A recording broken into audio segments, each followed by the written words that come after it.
ꯊꯥꯡꯒꯠꯂꯤ ꯃꯤꯆꯩ ꯀꯧꯊꯛꯇ ꯑꯔꯨꯝꯕ ꯄꯣꯠꯂꯨꯝ ꯊꯥꯡꯒꯠꯂꯤꯉꯩ ꯍꯩꯊꯔꯛꯏ ꯕ꯭ꯔꯖꯒꯨꯝ ꯑꯗꯨꯛ ꯀꯟꯕ ꯋꯥꯍꯩꯅ ꯍꯛꯃꯜꯂꯤ ꯅꯪꯁꯨ ꯑꯗꯨꯛ ꯀꯟꯕ ꯏꯔꯥꯜꯗꯣ ꯏꯔꯥꯏ ꯂꯥꯏꯅ ꯁꯤꯔꯛꯄꯗꯤ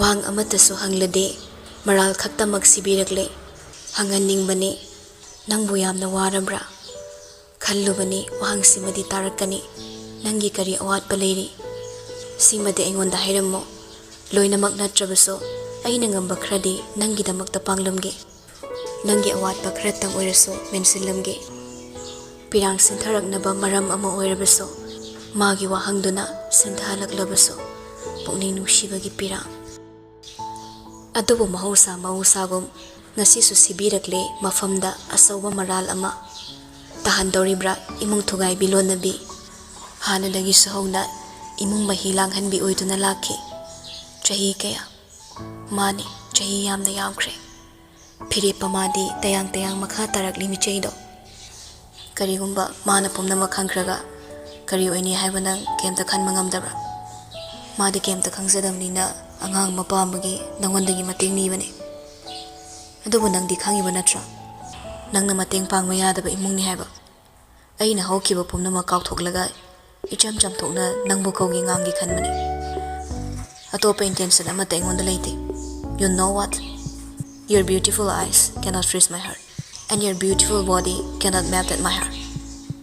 Tamna santhangana mahosagum nangdi honglamdri nangonda hongma machet amatta leiramdri hongliba haibo nangi sahong saman phizat khakta mangaire honggadaba su leite aina malam sida nungsibadi misak ama khaktani sumnatagi ama khak hanadagiso hausikso tungdaso misaktugidamak hingani chaina ira thanglaba mittuda yenglaga amuk samara leite khalakpra amuma wakhal maning hanbagum natraga chaithokluraga kanmankrabra aigi wahaise khalakpra natraga sauba hemanmana ma mamit khitang angsilakpra tawri maong amadi adubu chairiba michaido manaba wahini matam amada itat tattana haikiba hatpinba wahi khara khaktani henjillakpa adubu manari wahi ayambadi matamduda kairasanu matagum magi wangangna wahini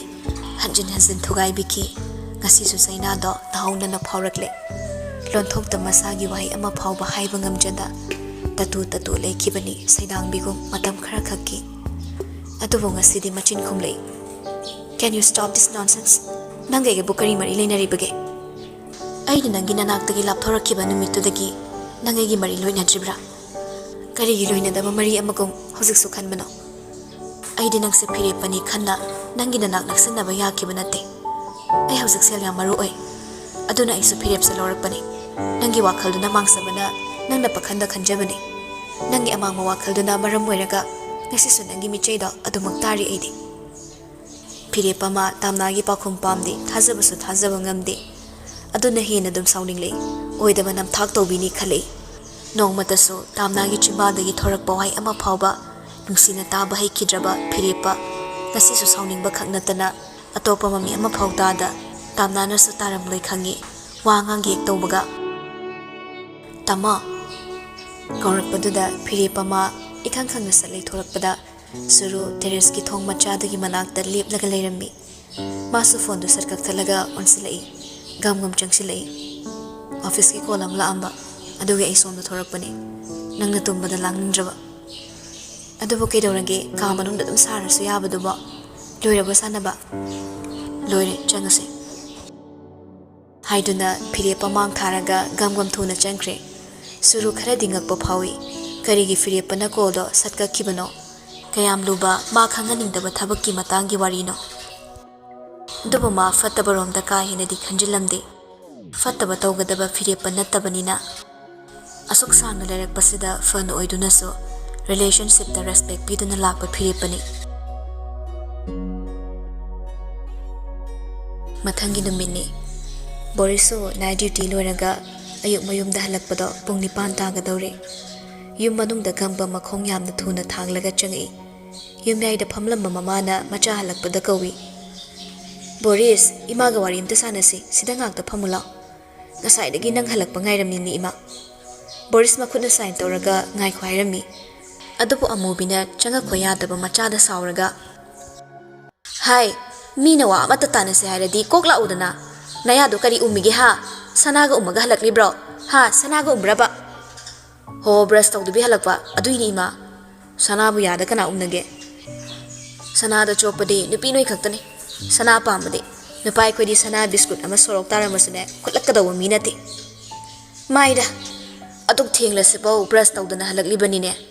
Chalo chalo daw thung yaroi. Doctor Timoche haisini.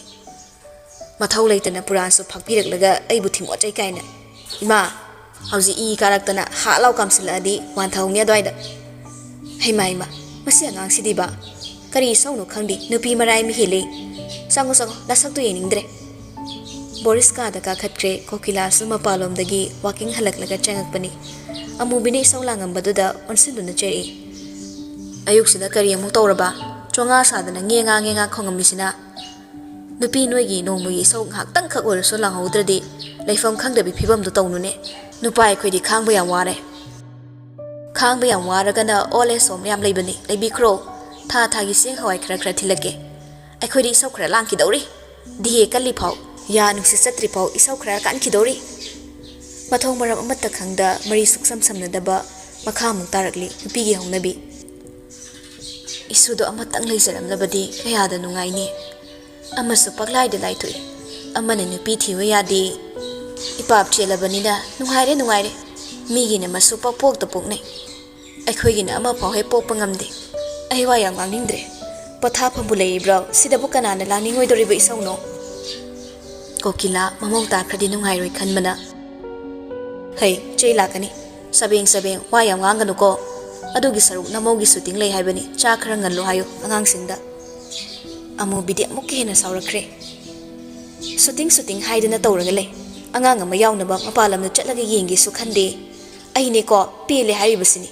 Moina sumaina sum tawdo oiragana layeng machalo su yadrabanina icha si nupi ama oina thibirani. Kokila prabab changsilaklaga nupi phodogi tawrakpaduda amubi imau haina khangboi lauraga phugotuna tafing.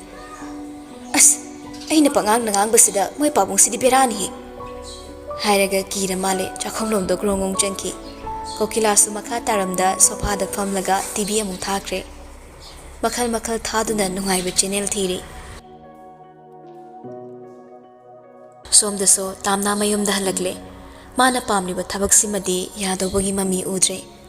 Aduga ma firepagi wangangda mana hanadagi khara suta lakpaga. Inkol machet ama thadokhibasu yabagi maongda tawrege khanna ma jamabandi bukanna thirami. Adu painaga amu jerox tawna bahaina imungdagi thorakpada firepa thazada churi tabida leplambada mai khanglui. Ngak thazada mangla haiduna chako yenglaga leikre. Adubu mangla nate haiba tapna wakhal lakle. Kakhal oso kausilude lakpagi maramsu chingne.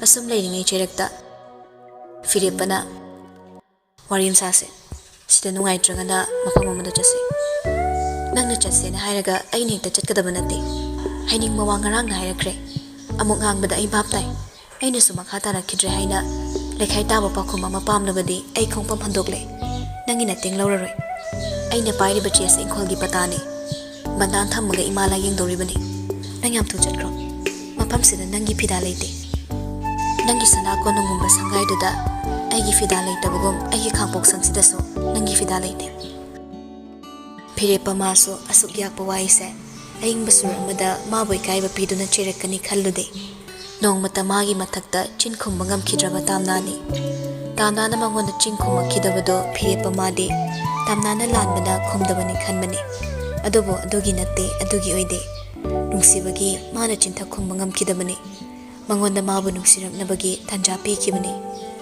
nungsiba amagi mafamdadi mabu thina cheraklaso onkhatuna khumba mikupta mabu hena thaiduna chatkigadra kizarai pangpangba thamoiduna nungsibiraroidaba nungsibirakkiba yai haina thamoina kairabaso hunjilakliba kaibalakli na thairaga cheninglamde humjilaktuna kaihalagliba thamoise uraga nungsiba phaurakkiba yai haina hena dum thauna oikiba kaya amani adumaina go angang bahaibrane nangbo matang matam tanjagi matung inna ai irol thoi sauba soi Nangi mita ise kappa kakhaiba ason manupi waina khaubra adumaina khalamba taragadi wakhaldo aranmani amana mangolda amana churi tafamda lepli tamnana thongalomda mai onkibana thongalda changaliba mido mana ukre ikang khangbu mamin sandoklinge phire pas onthokhtuna yenglubada thoi oiduna leramle laibisu yauri chelubasu lolubasu pharak tabugum khongpham lingba yadre anima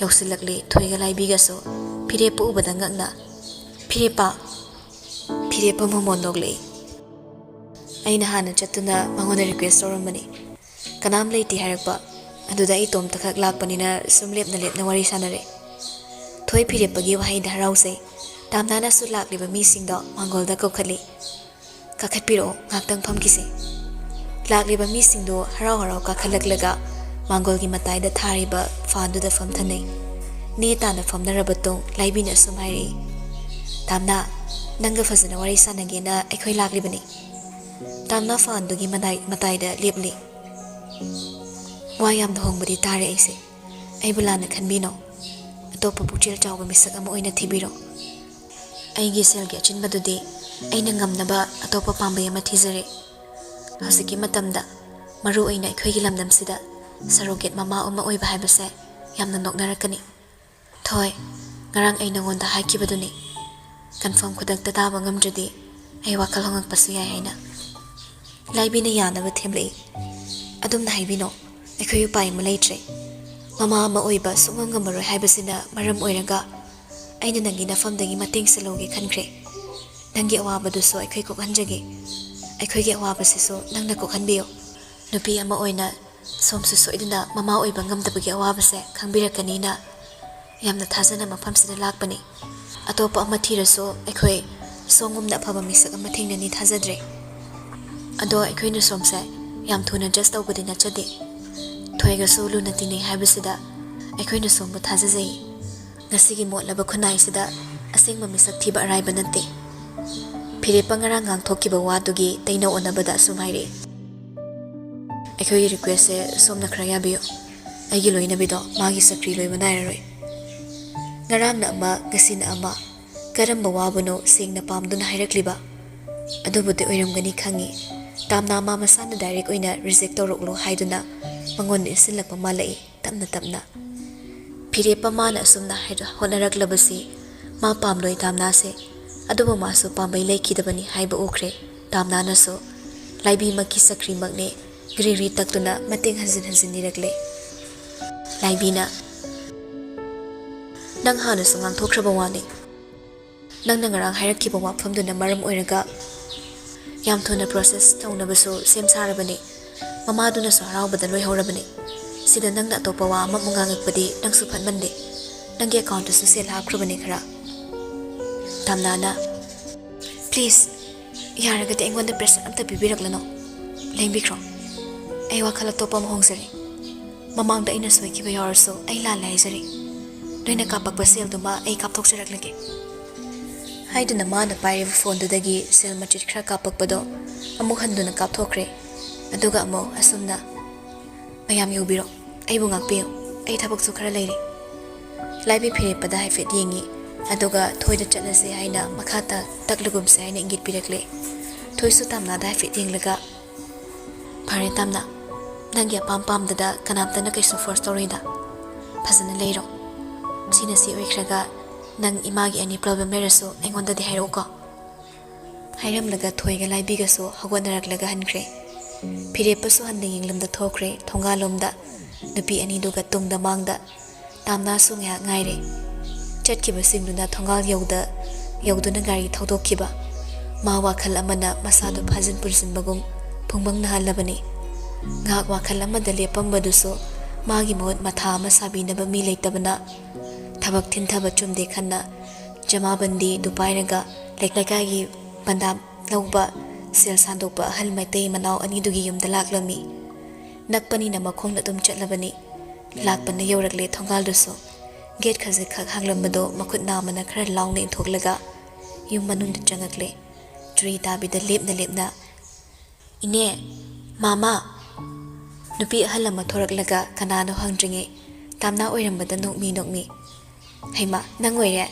kari haige nangbo Mi ama laklabadi makhoi ananba mangolduda ngakta pham khwaiduna so koksinbirak panatri watlamgani bu khalibra natraga wa khangjibra tamnana ine mam laikibra ai inkol se matam khragi oina bandan thamge na lakpane inkol pata su purakle han mangam draso machena mathadoke imama sangam danana sel khra chille khra su changdore la yengbada inkol pata puraklega bo karingi de harauroi han mangam danana makhoi oire dawni khanmana harau khrabani nupi dudi hazukta da hauna loncher su khanglei noi mama laikibani lao lao ka khalo achinna kom haibasidine ekhoi masel amana ma yengnagadabani ahal du su thori lumdana wari tari bani nga saidigi sel pu balak lagana leite haidori bani pandan gi oiragana hek harau harau tholak bani hai imau lai se kedore haid bano ne mane nang bo ngang se mangol sida irin jana kokhat pa yadra ne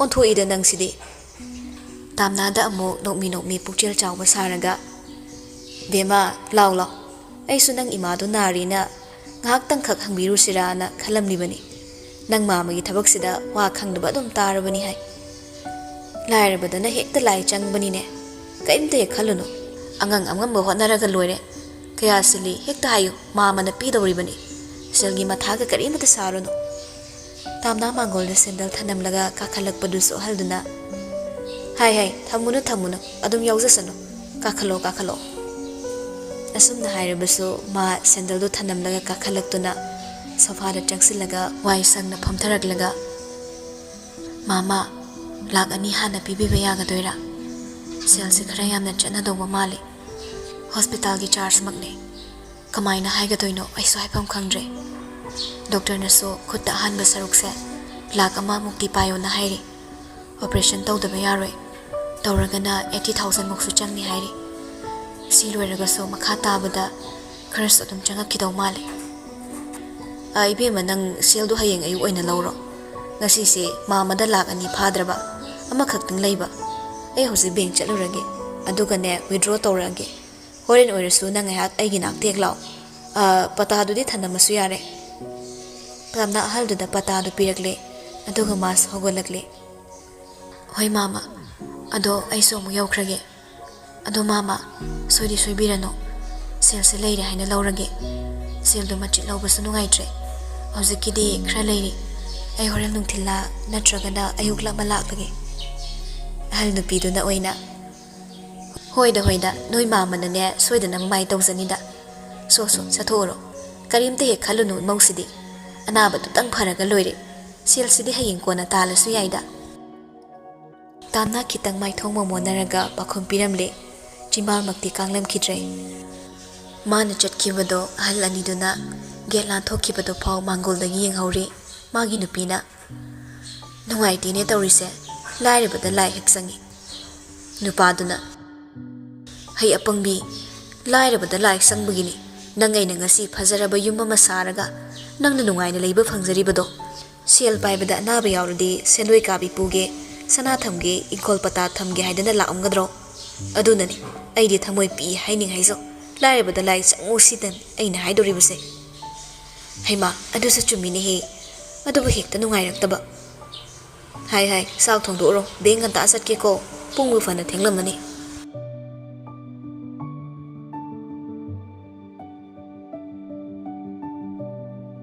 som de phire paso nungthil wai khra thengna lei ngasidi magi nupi so shooting postpone tawre haina khra ngan halaklam duna leiramle phire pane fi honglinge manak tu leplaga tamo ke hairage tamo no nupi do laibi go na re haida yaraktre adu de khweni yi wado kamdau doriba suga yaroi haira tamo phire ko nan ke manada ngasidi khra sauri nang ningone pa mi sakaino mi yada bodu bo ainero nongmai namaga yahlo hairibra yare sida wa makha tarano nang na ngang yam pa magana aina nga ma thini aduga ngang du hek nuai lero tamo nupi do phasana yana bahine sai jabani ai ge semi cha pa me nang ai se hoje khaina ba ya banati aduna tai khandraso icha du maktang de aina pamje habase khara so khangbiyo noi mayam gi emotion drama da ai khanglak pa ngamdrabani ima ga nang gi drama se khra hen malabani noi na haiba yara ga talak pagi natro